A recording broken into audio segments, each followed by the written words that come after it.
Welcome, my name's Odile Faludi and I'm a starting customer conversation specialist.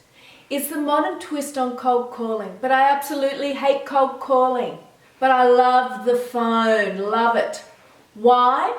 Because you can connect instantly with the person you want to speak to. Okay, so there's a lot of myths surrounding cold calling. People hate receiving cold calls. Well, that's easy. True, most people don't look forward to receiving a call from a complete stranger. But if the caller has something of value to share, most often the listener will say, "Gee, thank you for calling. That was really great." You can't possibly know every single person you need to call in business.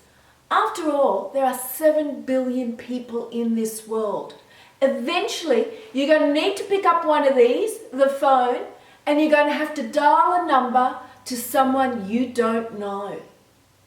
But you can do it. You just got to have the right mindset.